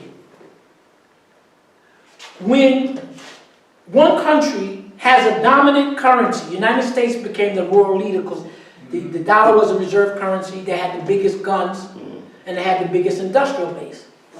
But because the industrial base is gone, and their weapons are inferior to Russia and China because they never upgrade the weapon, but they stole the money. And he was saying that there are different kinds of war, the currency war, this war, that war, that war, that war. And he says, we know that there is going to be a change in the New World Order. It's no longer a unipolar world, it's multipolar. And the dominant country is China. And he says China is going up and the United States is going down. And then he says, just pumping the money isn't going to change it. They know, like you and I know. You know the history. You know the United States is no longer the dominant power. When you gave away all your industry, and nobody's using your money for reserve currency, and your weapons are inferior, you're already inferior. You already lost the power. Right. But they're talking about it. You and I are talking about it, but they're not talking on the TV. So if you say, who knows? The white folks who's sitting there printing all this money, they know it's over. The Congress people who asked General Dunson a year and a half ago, why don't you do a no-fly zone over Syria? And the general said, well, you're going to have to declare war on Russia and Syria. If you declare war, then we might attempt it. Said we have lost the advantage. So they know, if you go into the congressional, they know it's over. They know that they know those Aegis missiles could not protect Saudi Arabia because they're 25 years old, they are short range, they don't work. Russia has been upgrading, because Russia knows they have a vast land area. If you don't build good weapons to protect yourself, these people are coming on you. The United States don't have to worry about them. They got 2 oceans, and they figure that they don't have to worry about them. Why do we have to make something good? We just steal the money. So they got an F-35 that don't work, aircraft carriers don't work, nothing works. So that's where you are. They know it, you and I know it, the Russians know, everybody know, they're laughing at the United States. It's the masses of people who don't know it. Right. So that's why I tell my family, you haven't seen anything yet. You better pay them bills down, you better do certain things. You now have you know, Trump is going to go to trial for impeachment. There are 55 Republican senators and 45 Democrats. All the 55 Republicans have to do is just 51 of them vote to dismiss the charge, and it's over. Right. They can't even get the 51. So we got to figure out what the hell is going on. There are a lot of people don't want Trump, the military and stuff, because he wants. They have a lot of infighting among themselves. And while the whites are infighting, stealing everything, and letting the whole country run down, everything is crumbling. Black people are in bad shape, but we are better off than most of the white people in terrible shape. They got the indigenous down. You have no industrial base. You're militarily weak. So to answer your question, they know. They have major problems, but they're not telling the people. How could you not have major problems when Russia says to Israel and the United States, I'm tired of this. You fly another plane over there, I'm going to shoot it down. Then they tell you Russia can't do it, but you don't fly any planes over Syria anymore. You better not. But they can't tell you that. They can't tell you about this Millennium 2000 when they know that. What is Trump going to tell you when war breaks out and he tells you we lost 20 ships and 20,000 men yesterday? They know. They're not talking. All right, now look, I'm gonna give you the Ed Gordon OJ question. You gotta give me something. What's Dr. Lewis's prognosis for the African American community economically in the next 5 years? And don't give me an analysis. I want to know what you think. Know what are we going to do? No doubt. We suffered. We came through the depressions. Oh yeah. This is just going to be another one. We're going to be in a little better shape. Right. Meaning that if you got money, or you try to, for me, I pay all the bills out. Get enough money to be able to keep a roof over your head, get some food. We're going to make it. We are the only population, according to your government, that's producing babies. Every other group is negative. We're still positive. Only way I can answer the way is I look at it. We are still making babies, and we survive every damn thing that they put at us. And I'm assuming that we're going to continue to do it. The whites are dropping off with the drug. They lost all their pension. They're the ones with the drugs. Their community is crashing. Our community is under assault, but it's holding. Whatever you call holding. So we're going to be here. We used to it. We're going to be here 3 years, 4 years, 5 years, 6 years, whatever the hell it is, we're going to be here. Because we have been here. That's right. I have no specific prognosis. We know how to get together in a big house, pool of money, and do everything. They don't know that. Lima beans and rice. And you can go back to where it was before. You spend your money here. Look, one last thing. If you have property and you're about to lose it, one of the first things you have to do is go to search the title. In other words, if Chase Manhattan Bank give you a loan, they generated the mortgage from Chase Manhattan Bank. Right. In the old days in this country, they took that mortgage, put it in the bank. Boom. They owned the mortgage. If you default, they can take this mortgage and then go to court. Okay. But the white folks don't do that. They took this mortgage and they broke it up in pieces. What they call a secularization. In other words, you got a $400,000 mortgage and you sold it to this company. That company sold a portion to the city. This one sold it to the school. This one sold it to China. So your loan is no longer held in the bank. You generated the loan, but who actually owns the loan? It might be 10 different people. It's called blocks. Pardon me? It's called blocks. Okay, you hear what he's saying? Blocks. So when you default and Chase comes to you to kick you out, you say, the test is, do you own this property? Do you own the deed? He doesn't own it because that deed has been cut up in blocks. There is no ownership. You cannot be dispossessed. And if you get to that point, see, I'm doing my research and stuff, I'm getting the point. If I have to use it, we're going to use it. So there are a lot of different things we can do to survive. And we're going to survive. And say one last thing. The 10 million homes that were lost, that's 40 million people were made homeless. The 95% of that was white. So they took the heavy loss, so they're unemployed. The 30 million plus jobs that went overseas, they were mainly white. That's right. In 2008, when half the pension money was lost, mainly white.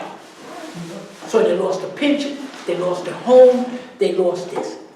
Then the United States bring in all that poppy and give all of the drugs to sedate them. And one last thing about survivors. Professor Wolf on WBI, whatever it was, he had an interview with a white psychiatrist. And the white psychiatrist said, you know, most of the people who commit suicide are white men between 24 and 34.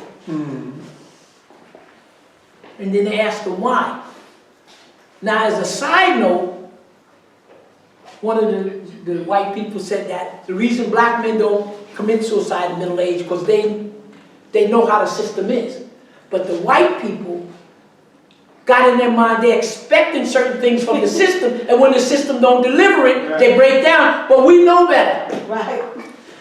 So Professor Wolf asked the lady, why are these guys committing suicide? He said the first thing is, they have 4 pillars. One is the white male lost the first most important pillar. He lost the source of income because he lost his business and the thing. So he's functioning on 3 legs. She said the second thing is that the white woman does not stick. They split. She lost the second pillar. I'm telling you what she said now. I didn't say it. She said they split. Steady talking about us. Okay? Now, when they try to jam me up, You can't get a black woman to leave. when they try to jam you up, and then they want to bring a charge against you, and then they cut off your salary, I go home and say to Mike, they hit me. So we have to figure out how you're going to take this hit. Because that's the first thing they do to you when they don't want to get you. They want to bring a charge at you and then take your income from you. Okay, so the white woman splits. So he lost his money, then she said he's told to put the woman, the girlfriend, the wife, they're gone. And then she said the third pillar is they don't have any fellowship like we in the brotherhoods and we talk like lectures and stuff. They don't have that. They don't have that one-to-one as brothers, one-to-one as sisters. They don't have that kind of, they're individual. And that's the third pillar that holds you together. And the fourth pillar, she said, is they have no ties to the community. They're not church-going people. They don't give to the Boy Scouts. She said they collapse. She said black people don't do that. This is white people. This is the psychology of white people. And that's why the government studies show that the most intact family is an African family, and the black male is doing the best of all men in the country. I'll bring you the statistics. But they can't tell you that, because you stick. That collect, just like we dance together, sing together, you stick. So you don't let anybody tell you we're doing better than everybody group in the country. That's according to the government, that's according to the private sources. You stick. The divorce rate is the lowest in the African community. We just come from that type of community. So I don't have a problem with that. Now, that's why it's good that you're African and not white. So we're going to be okay. We're going to be okay. We'll be all right. You all right? You know we got a woman that ain't going to leave me. Ladies and gentlemen, give Dr. Lewis a great black hand. You can't put this on camera. They tell the people. talking about on YouTube is a Marine general led a fictional Iran against the U.S. military and won. And you hit that video, boy, it's beautiful. And it Oh, tells yes. you exactly what's going on. So listen, Talk about the whole time. Sister Pat, I want to thank you for Oh, coming. I'm glad I came. Also, Mrs. Maddox's birthday was last week, Sunday. so we want to, just keep her in our hearts. And charisma husband. And you got to remember, she drove an old car. She worked 2 jobs all the way from Jersey. She paid a toll every Wednesday. Wait a second. Did she split? Now you understand why we survive. You make the babies and you stick. How do you think you fight those wars, the civil wars in there? Who do you think was making the baby? You made the baby. Who do you think was taking care of the baby? Who do you think was feeding you? Who do you think was loading your weapon? If you didn't have an African woman, you're finished. And that's why we still here. Well, she believed in elections. Yeah, but they loud. Come She on. believed in getting together, and she believed in information to the black community, and she believed in elections. And that's going to be our goal for 2020. Thank you. We'll be here in 2 weeks. Thanks for coming. Thanks for having us. This new Mackey member right here from the basement on Brooklyn Avenue. All right, ladies and gentlemen, thank you.